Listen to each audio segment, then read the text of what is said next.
Hey guys, welcome to the Retro Vault. As you can tell, we're still not in the Retro Vault. We hopefully will be come the new year. I'm a bit late on doing my review for Rogue One, Star Wars. As you can tell, Christmas is a bit over. I did get to see it just before Christmas, but obviously with working and everything, it gets a bit hectic, as you can understand. So I was going to try and leave it a little bit later, maybe after New Year, but then we got the sad news today that Carrie Fisher, aka Princess Leia, has passed away. Mind blown, properly. 2016 really sucks. In the last 4 days, we've had Rick Parfitt from Status Quo, George Michael, Carrie Fisher, Nana, Liz Smith from the royal family, all within 4 days. This is ridiculous. So, I'm gonna just give a quick mini review of what I thought of Rogue One. I thought I'll try and do it today in the honour of Carrie Fisher.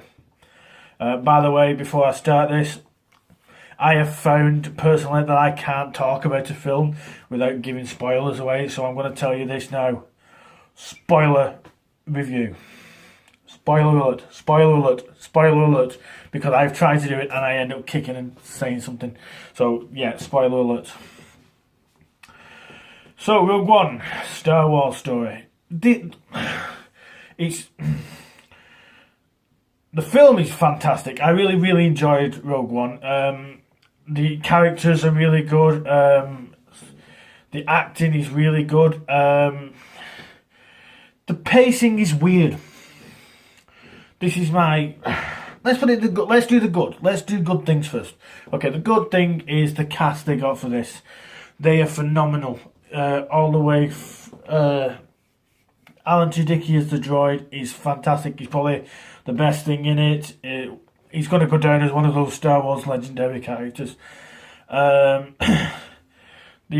actress playing Jyn Erso, and my mind has gone with the names of all the all the actors, and it's gone. Forrest Whitaker, I can remember. He doesn't really have that much of a big part. If you've watched Clone Wars and the Rebels, you'll know of his character. If you don't, it gets a little bit explained in Rogue One, but not to that much detail. Like I said, the acting is quite good. The characters are really good. You start to really like these characters. The character of Jyn is a bit of a dull one, but the supporting all around her, fantastic. The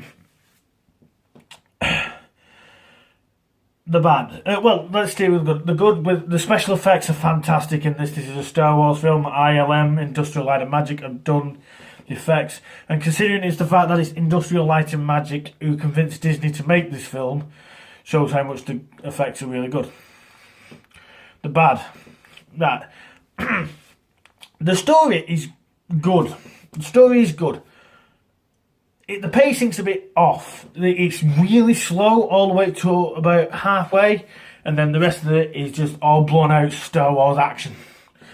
But you've got to get through that. It's just really a lot of storytelling than action, and it's good, but it's just very slow and very dull at the beginning, and then you get all the exciting bits, which is, it depends on what you like. If that's how you like it, that's it.